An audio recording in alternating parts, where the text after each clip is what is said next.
संजय की शादी नेहा के साथ बहुत ही धूमधाम से हुई। नेहा दुल्हन बनकर कल ही ससुराल आई। सुबह जब सासू माँ ने नाश्ता दिया तो पहला कौर खाते ही नेहा ने कहा, मम्मी जी इसका स्वाद बिल्कुल मेरे घर जैसा है। सासू माँ ने हंसते हुए कहा, बेटा अब यही तुम्हारा घर है।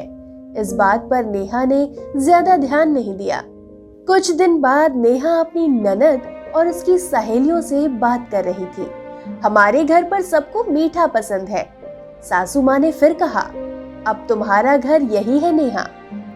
नेहा ने हंसते हुए कहा, मम्मी जी मैं अपने मायके की बात बता रही हूँ। हाँ बेटा, मायका बोलो, अब यही घर है तुम्हारा। मन में नेहा के बहुत सारे जवाब थे, पर मम्मी पापा ने समझा कर भेजा था, कुछ बुरा लगे तो चुप रहना। एक दिन ऐसे ही पड़ोस की आंटी जी आई। नेहा भी उनके लिए चाय नाश्ता ले आई। आओ नेहा, तुम भी चाय पी लो, आंटी ने कहा। नहीं आंटी जी, मुझे रसोई में कुछ काम है, आंटी से मम्मी कह रही थी। अभी बस मायके में ध्यान है नेहा का, हर बात पर उसे अपना मायका याद आ जाता है।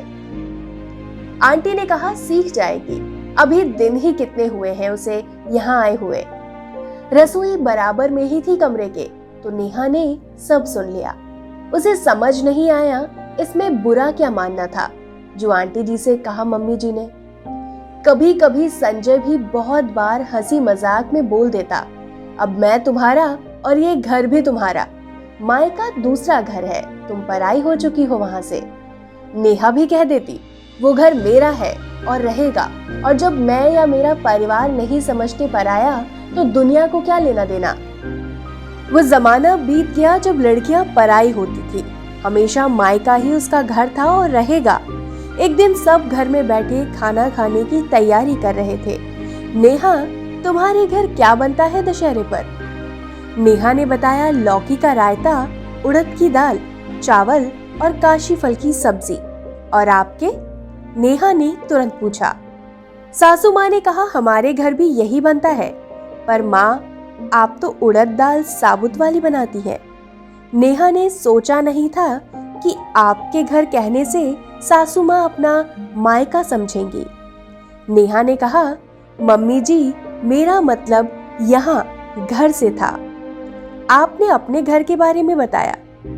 सासू माँ जी का चेहरा देखने लायक था। नेहा ने कहा, मम्मी जी जहाँ जन्म लिया, जहाँ 25 साल बिताए, वो घर तो कभी भी भूला नहीं जा सकता।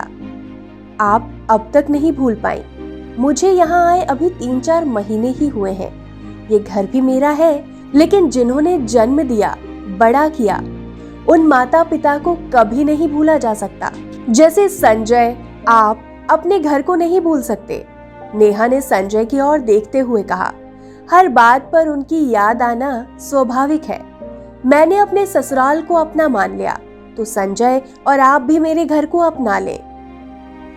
आज जो मन में था नेहा ने अच्छी तरह बता दिया कि अपने घर को वो कभी पराया नहीं होने देगी और दोनों घरों का अच्छे से ध्यान रखेगी।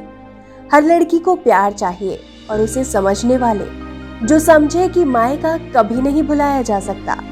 ना कोई लड़की अपने मायके को पराया मान सकती है और ना उसके माता पिता अपनी बेटी को पराया समझ सकते हैं। वो उनके कलेजे का टुकड़ा थी और रहेगी। अगर ये दोनों बातें समझ ली जाएं, तो हर घर खुशहाल हो जाए।